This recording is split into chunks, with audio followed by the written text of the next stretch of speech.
સુરેન્દ્રનગરમાં ખેત મજૂરોએ વિશાળ સંખ્યામાં પદયાત્રા યોજી કલેક્ટરને આવેદનપત્ર પાઠવી રજૂઆત કરી છે। સરકાર દ્વારા જમીન માલિકોને પાક નુકસાનીનું વળતર આપે તે સિવાય ખેત મજૂરો માટે 30% હિસ્સો આપવાની માંગ સાથે રેલી યોજી હતી।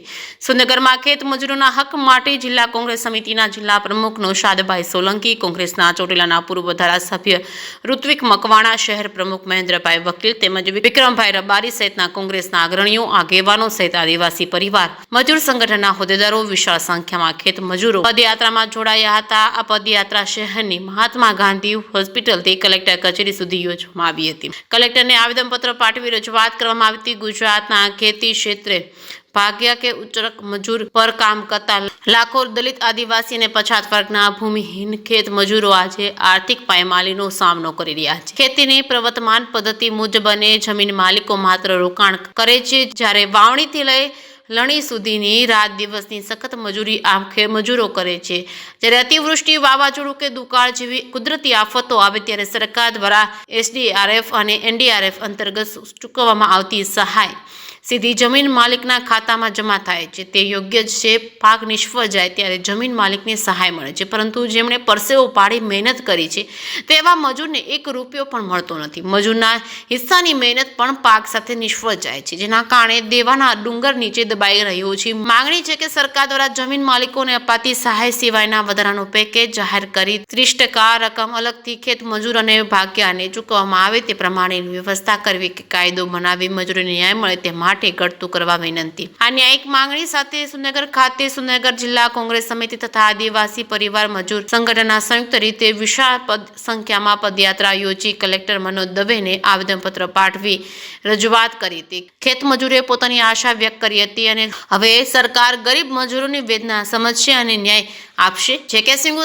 સાથે મહેશ ઉતરિયા, સુરેન્દ્રનગર। બોલો આદિવાસી પરિવાર મજૂર સંગઠન ડામોર માનસિંહ। આપણે સરકારને શ્રી એવું કહેવામાં આવે છે, આદિવાસી સમાજ જેમપીમાં પણ મતદાન કરે છે, ગુજરાતની અંદર કામ ધંધા કરે છે, તો મતદાનના હકદાર છે તો ખેડૂતને જે સહાય મળે એવી જ રીતે સરકાર મજૂર ઉપર પણ સહાય મળે એવું રજૂ કરે એવી આપણે વિનંતી છે। જય જોહાર। નહીં સ્વીકારે તો શું કરશો? નહીં સ્વીકારે તો અમે ગાંધીનગર તક આવેદન પત્ર પણ દેશું, આંદોલન પણ કરશું। ओके। जय जोहार, जय आदिवासी परिवार मजदूर संगठन से कदम सिंह गणावा। हाल में सुरेंद्रनगर के अंदर आवेदन पत्र दिया है कलेक्टर महोदय को। जो मावठे की वजह से फसल बर्बाद हुई है, यहाँ लाखों की संख्या में आदिवासी समाज के भाई आए थे और आवेदन पत्र हमने दिया है, क्योंकि खेडूत लोगों को यहाँ मुआवजा मिल रहा है। तो हमारे आदिवासी भाइयों ने भी मेहनत करी है, तो हमारे आदिवासी भाइयों को भी मुआवजा मिले, ये हमारी मांग लेकर हम आए थे कलेक्टर महोदय को। अगर हमारी मांगे यहाँ पूरी नहीं होती है तो हम यहाँ से लेकर गांधीनगर तक उग्र आंदोलन करने की भी मांग रखेंगे। जय जोहार, जय आदिवासी।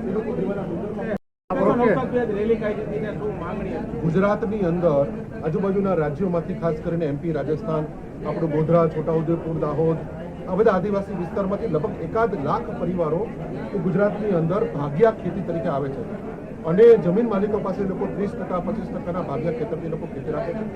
પરંતુ જ્યારે કુદરતનો પ્રકોપ થાય, પૂર વરસાદ આવે, અતિવૃષ્ટિ થાય, અછતની પરિસ્થિતિ ઊભી થાય, વરસાદ ખેંચાઈ જાય કે વાવાઝોડાની પરિસ્થિતિ થાય ત્યારે ગુજરાત સરકાર ખેડૂતોને, જમીન માલિકોને એ SDRFમાંથી 22,000 અને 44,000 રૂપિયાની રકમ ચૂકવે છે, પરંતુ આ જે ખેત મજૂરો છે ખેત મજૂરોને 1 રૂપિયાની સહાય મળતી નથી। આથી આજની અમે રેલીના માધ્યમથી ગુજરાત સરકાર પાસે માંગણી કરીએ છીએ કે આ ખેત મજૂરોને અલગથી જે ખેડૂતોને જે રાહત આપવામાં આવે છે ચાલુ રાખો, એમાંથી 1 પણ રૂપિયાની કટોતી કર્યા વગર આ ખેત મજૂરોને વધારાના 30%ની રકમ જેટલી સહાય એમને ડાયરેક્ટ મળવી જોઈએ। વધારાનું નવું પેકેજ ખેત મજૂરો માટે જાહેર થાય એની માંગણી માટે આજે હજારોની સંખ્યાની અંદર આદિવાસી સમાજ, દલિત સમાજ, OBC સમાજ, બધા સમાજો 18 વર્ણ સાથે મળી અને આજે અહીંયા કલેક્ટરશ્રીને આવેદનપત્ર આપ્યું। આગામી દિવસોમાં કેવા કોંગ્રેસના પગલાં રહેશે? આગામી દિવસોમાં સરકાર જો આ બાબતે હકારાત્મક વલણ નહીં દેખાવે તો અમે સુરેન્દ્રનગરથી સચિવાલય સુધીની પણ યાત્રા કરતા